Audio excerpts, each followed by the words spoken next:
Final resting place of many prominent African-American Richmonders. So why is it so messy? We sent Tracy Sears out to look for some answers. She's back with us live now. Trace? Bill, Evergreen Cemetery, while historic, is exempt from perpetual maintenance laws because the cemetery is so old. Therefore, it's up to families to take care of their loved ones' graves. Up until this summer, a Good Samaritan group was volunteering to help maintain the property, but that is no longer the case. There's ivy on the ground, and there's a lot of briars out here. You can see them hanging in the trees.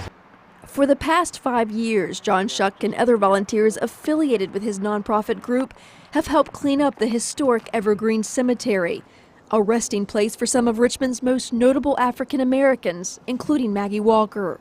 There are still funerals that come in here. Yet despite the cleanup efforts until this past July, much of the privately owned cemetery is still overgrown with weeds and brush. Some graves on the 60 acres of land hidden completely from view. Shuck fears things will only get worse. Once we clear them, if we don't come back, they're going to grow up pretty quickly. I mean, you can see that in Evergreen where we stopped 3 months ago. The weeds are almost tall as me. Shuck says his cleanup group is now focusing their efforts on the historic East End Cemetery in Henrico County, just feet from Evergreen. A conflict with Evergreen's owners led to the group's decision.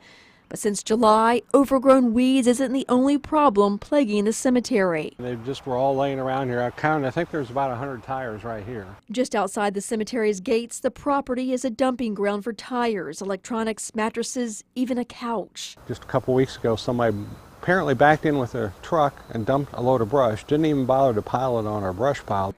While Shuck says his group, including VCU students, are working weekends to clear East End Cemetery, they fear Evergreen's future if the conflict with the cemetery isn't resolved soon. I hate to see our 5 years of work go down the drain.